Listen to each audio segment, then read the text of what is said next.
What's up, Sterile Process Universe? Hank Balch here in studio again with Matthew Rechin. Matthew, welcome back to the 2024-25 Beyond Clean Vendor Management Expert Series. Good to have you. Good to be here, Hank. Having a great day. Good. Well, we're going to talk about a concept that could be a good day if you got enough of them. If you don't have enough of them, it makes a very bad day in sterile processing, and that's the staffing conversation and how we get to. We're running out of people. I think everyone agrees with that demographically. In just the pipeline of coming into sterile processing, we're short-staffed all over the place. We're short-staffed at the leadership level.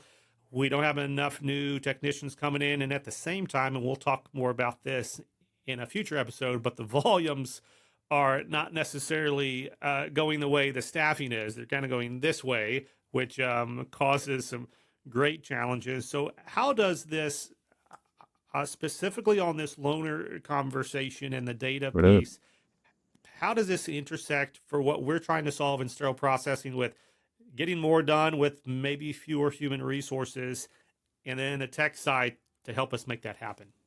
Yeah. Well, first of all, the research and everything that we see out there, it's clear.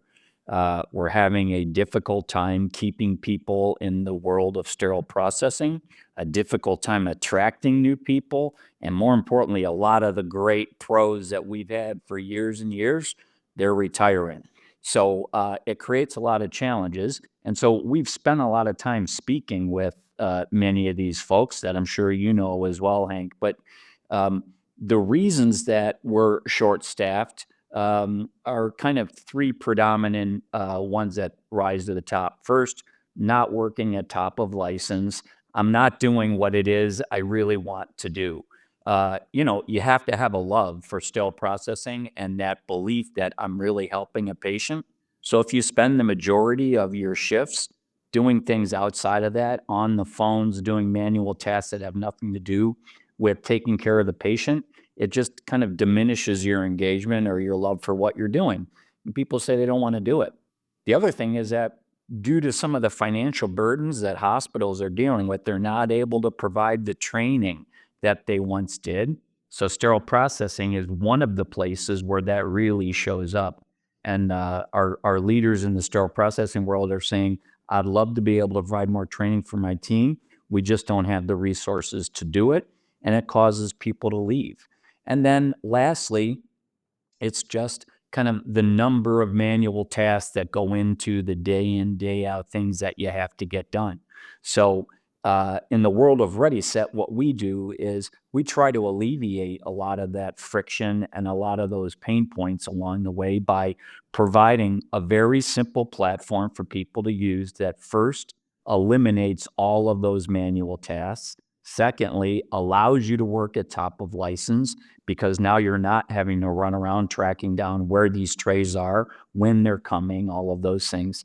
And then lastly, able to provide training opportunities for your team in a very time and cost-effective way. So the impact that we've seen has really contributed to significantly higher engagement from the SPD team, and as importantly, improvements in productivity and ultimately healthier patient outcomes.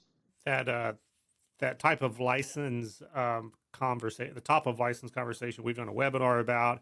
Yeah. I know there was a release in this series a couple of episodes ago that we tackled that as well. So if anyone's curious and don't really know exactly what we're referencing there, highly encourage you to go back and check those out because it's one of the most exciting conversations. I think I mentioned this to you.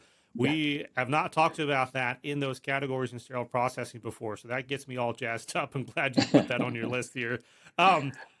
One more question, Yeah, though, sure. that I want to speak to on this kind of demographic shift that we're seeing. We do see a lot of lifers that have just chosen kind of COVID and beyond to say, okay, I'm done. I put in my time, and maybe they're just retiring completely, or maybe they're just like, okay, I kind of need a break now. So they're exiting sterile processing, and not only are they taking their man hours with them, they're taking their institutional knowledge and their productivity with them.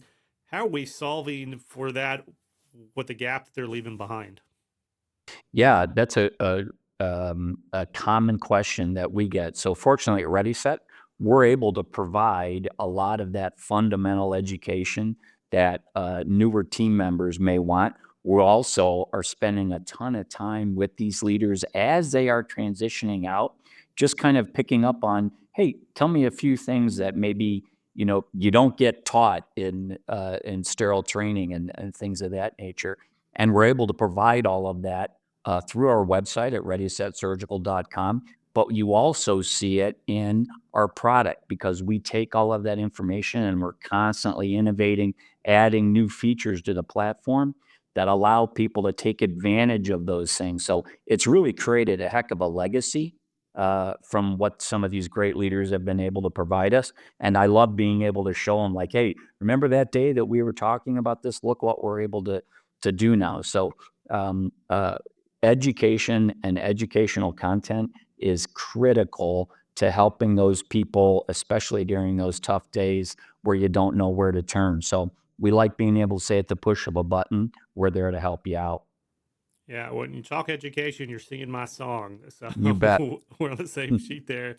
And to put this in perspective, the concept of retirement and losing that institutional knowledge, that's nothing new. But at the rate that we're seeing, because of the aging population, um, Yeah. and all of that coming at once, that has caused the real systemic challenge. So yeah, really appreciate the work that you guys are putting in there Love to it. try to capture that, and then um, communicate in a way that's accessible even outside of the one facility that's losing that institutional knowledge. But hey, let's try to learn from everybody around the country that has Exactly. learned things that we can benefit from. So that's fantastic. Exactly. All right, so that's going to do it for this episode. If you haven't caught it yet, this is a part of a 12-part series, so we're kind of right in the middle here. Check the ones that you missed, and then stay tuned in the next couple of months. Actually, in this next episode, we're going to talk about how to reduce the cost per case. You may not think about that too much in sterile processing because those financials are kind of connected directly to the OR and supply chain. But let me tell you, if you're coming with a budget to the CFO and you're able to tie some of these things together, it makes a real powerful conversation. I'm not going to steal your thunder, Rex, so we'll get into that here next Excellent. month. Um, Excellent. and until we talk to everyone out there in sterile processing land, like we tell you each and every week here at Beyond Clean, keep fighting dirty.